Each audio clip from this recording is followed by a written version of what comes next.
भारतीय संस्कृति के परंपरा का महत्वपूर्ण आयाम महाकुंभ है।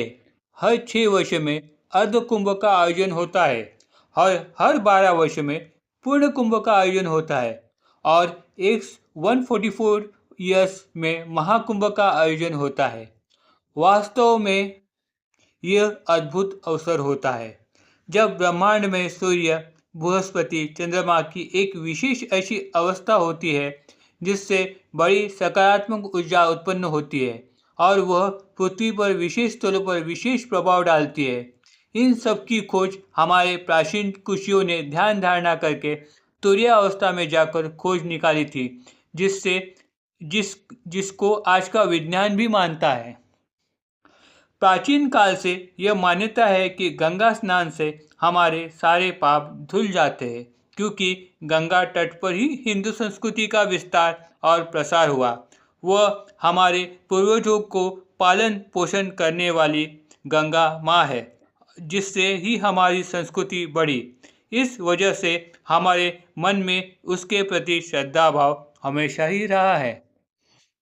छांदोग्य उपनिषदों में श्रद्धस्य सौम्य ऐसा वचन है।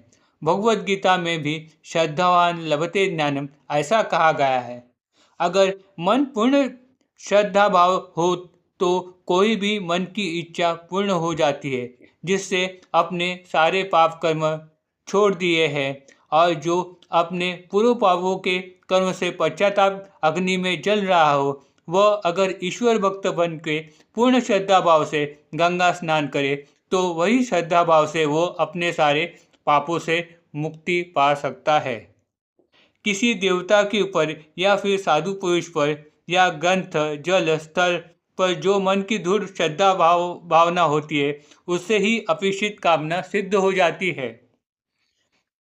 फ्रांस के लोटस करके एक जग प्रसिद्ध स्थल है। वहाँ पर एक मदर मेरी चर्च है।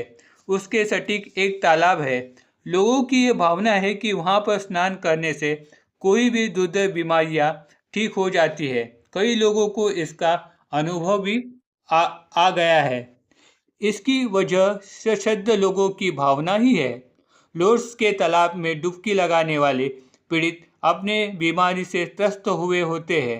उन्हें यह भी श्रद्धा होती है कि तालाब के स्नान करने से कई रोगी अपने रोगों से मुक्त हुए हैं। उनके बाह्य मन की ये दृढ़ श्रद्धा उनके अंतर्मन में प्रविष्ट हो जाती है, जो ईश्वरी भाव से जुड़ा होता है। उनकी यह श्रद्धा ही काम आती है, जो उन्हें रोगों से मुक्ति दिलाती है। शिरडी में साईं बाबा के दर्शन के लिए आज हजारों लोग जाते हैं। साईं बाबा यह साक्षात परमेश्वरी अवतार है। आज उन्होंने महासमाधि ले ली है, लेकिन अतिवाहिक देर से शिरडी में आज भी वो मौजूद है और वह अपने भक्तों की मनोकामना पूर्ण करते हैं। बीमार, निसंतान तथा कर्ज में फंसे तथा कंगाल लोग नित्यशा साईं के दर्शन के लिए शिरडी आते हैं और जिनकी जैसी श्रद्धा होती है और धैर्य होता है, यानी वो सबूरी रखते हैं, तो साईं उनकी मनोकामना पूर्ण कर देते हैं। उनका तो कहना भी यही है कि भाव रहा जिसके मन के जैसा, रूप हुआ मेरा वैसा। श्रेष्ठ योगी अल भागवत इस बारे में अपना अनुभव बयान करते हैं। वह कहते हैं, साईं के संदर्भ में मैं अपना एक महत्वपूर्ण अनुभव आज कहने वाला हूँ, जो मेरे जिंदगी के योग यात्रा से जुड़ा हुआ है। मैं कई साल से योगाभ्यास कर रहा हूँ, लेकिन प्रथम मैं प्राणायाम के केवल कुंभक का अभ्यास किया करता था। रोज सुबह 6 से 7 बजे किया करता था। प्राणायाम का अभ्यास केवल योग गुरु के सानिध्य में रहकर उनके बताए गए तरीकों से ही करना चाहिए। एक दिन मैंने जल्दबाजी करते हुए प्राणायाम की क्रियाओं में बदल करते हुए लघु श्वासोच्छ्वास शुरू कर दिया और जैसे ही मैं यह प्राणायाम खत्म करते हुए उठा, मेरे आंखों के सामने अंधेरा छा गया और दिमाग के अंदर से जिसे सहन कर नहीं सकते ऐसे आवाज़ आनी शुरू हो गए। मैं तो इस वजह से पागल हो गया। रोज़मर्रा की ज़िंदगी के कामकाज में मैं नाकामयाब हो गया। डॉक्टरी इलाज का भी कुछ फ़ायदा नहीं हुआ और अपना जीवन अब ख़त्म हो जाएगा। अब अंत समय नज़दीक आ गया है, यह मानकर मैं हताश और निराश हो गया। इस वजह से घर वाले भी दुखी हो गए। अंतिम उपाय करके मैंने शिरडी के साईं बाबा के शरण जाने का निश्चय कर लिया। मैं और मेरी पत्नी शिरडी में साईं के दर्शन के लिए गए और भाव भरी नैनों से मैंने साईं के आगे अपने दुख से मुक्ति की याचना की। उसी दिन रात को सपने में मेरे साईं बाबा आए। उनके हाथों में एक द्रोण सदृश एक वस्तु थी और उसमें से कुछ द्रव्य पदार्थ का सेवन उन्हें मुझे करने के लिए कहा।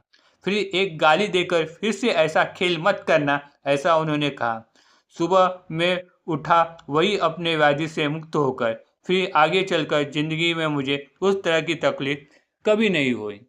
एकाग्र और निशंकित विचारों का अपने मानवीय जीवन पर क्या प्रभाव पड़ता है और ऐसा शक्तिशाली विचार अंतर्मन में प्रविष्ट होकर मानवीय जीवन में किस तरह से बदलाव आता है, यह हमने देखा। लेकिन इसके लिए जरूरी होती है ईश्वर या अपने सद्गुरु के ऊपर पूर्ण निष्ठा तथा श्रद्धा भाव की। इससे ही हम पापों से मुक्ति पाकर अंतिम मोक्ष की प्राप्ति कर सकते हैं। Om Sai Ram. Please like and subscribe my channel.